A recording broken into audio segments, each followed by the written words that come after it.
summer mga kapatid, magkakaalaman na kung sino ang pinakatalentado sa lahat ng mga Pinoy dito sa TV5. At hindi lang daw yan ang aabangan. Kung ano pa, ikwento mo, MJ Marfori.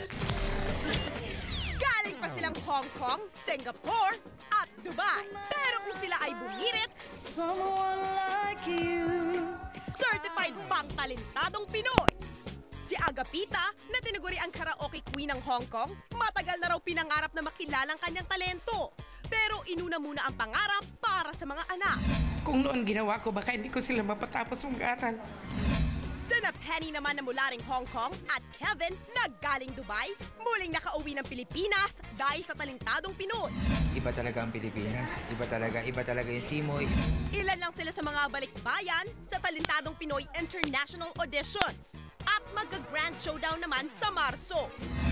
Pero bago yan, una munang mapapanood sa Pebrero ang drama-seryeng Filina, Prinsesa ng mga Pusa sa Hapon. At ang remake ng Valiente sa prime time.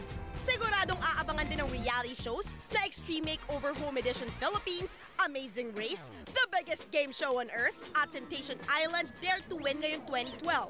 At para sa mga singer-dancer, nandyan ang Kanta Pilipinas at Dancing Nation. Just when you thought na nagawa na yung mga pwedeng gawin, may magagawa pa tayong bago.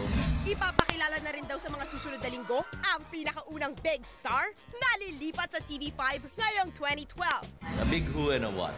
So it's going to be happening very soon. MJ Marfori News 5.